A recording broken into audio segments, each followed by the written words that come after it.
Hey everybody, welcome back to the channel. I'm working on my wife's Jeep. Her thermostat, I think her thermostat's going bad because she's got I think it's a PO128 error code that's coming across her screen on her display on her Jeep. Usually you replace the whole housing, the thermostat housing. These things are back ordered for a month right now. This is the end of 2023 and they're back ordered for a month, so I can't get one for another month from the dealership.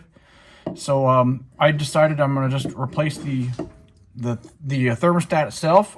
I went to the store, Napa, and bought just a thermostat for this thing. Anyway, this is how you replace a thermostat on here. This doesn't come out like an old small block Chevy thermostat. You have to take this top plate on here. This is like a twist on and twist off. So you twist it. You're going to twist this counterclockwise. Now remember, this is spring loaded. There's spring tension on this thing. So as you go to release this, it's going to want to pop off there. So press down and rotate it counterclockwise until the tabs come out from underneath the plastic lips here. And that's it. That's how easily that comes out. It's probably going to be more of a challenge to get the other one back in. Let's see here. Yep, that's it. So there's a little hole down inside of there where it's like a guide bushing or something. Fit that in there. And the spring is going to go on here with this top plate. And we got to push this down. Yeah, it's a little more tension on there.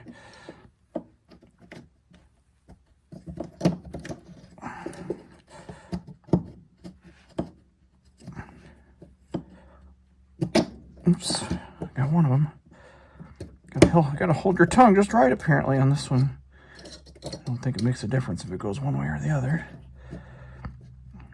It acts like this thing is sprung too big here. Sorry for my sniffling. Yeah, it's sprung too big. So I'm going to take some pliers and crimp this down a little bit. Close this thing up because it's too wide to fit in there. So I'm going to modify this just to make it fit. Oh, my dog's barking outside. So I'm just going to squeeze this closed a little bit. There we go. That'll fit now. Okay, so now I'll put the spring back on here.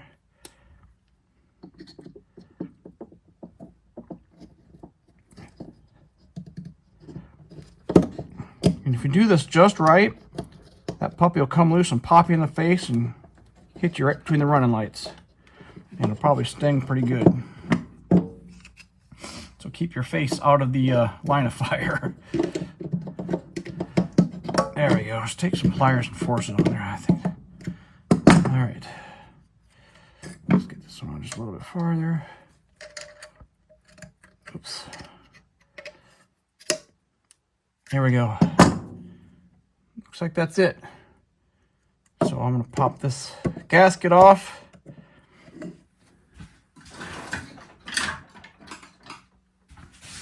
Pop this gasket off, put this new gasket on. And this thing is ready to go back on. All right, got it all back on. There's the thermostat housing with a new thermostat inside of there. I wanted to clarify when I mentioned that I couldn't get the thermostat housing because I'm back order for like a month, almost literally a month. And that was getting an OEM thermostat housing. I've done a lot of searching online at the different auto parts stores around, and the thermostat housings that they offer are no-name Chinese brands, whatever you want to call it, and they aren't nearly as good as these, especially this. There's a bleeder screw on here, so when you're filling up your antifreeze, you loosen this up a little bit, and the air lets all the air out of the system. And apparently this bleeder screw is so bad on a lot of the aftermarket ones that you better keep this one out of the original one and put this bleeder screw in the aftermarket one. So anyway, these housings aren't as good in the aftermarket world. That's why I could have went down to the auto parts store here in town and got one, but it's not as good. The reviews are terrible on them. It didn't matter which auto parts store I went to, all the reviews are not good. So That's why I just decided to go with replace the thermostat instead of the whole housing on this one. That's all I got for you. Everything works out good here, and please like, comment, subscribe, share it if you have some friends that are going to be looking at fixing their thermostat, changing their thermostat. This might help them out a little bit. That's all I got. Thanks for watching.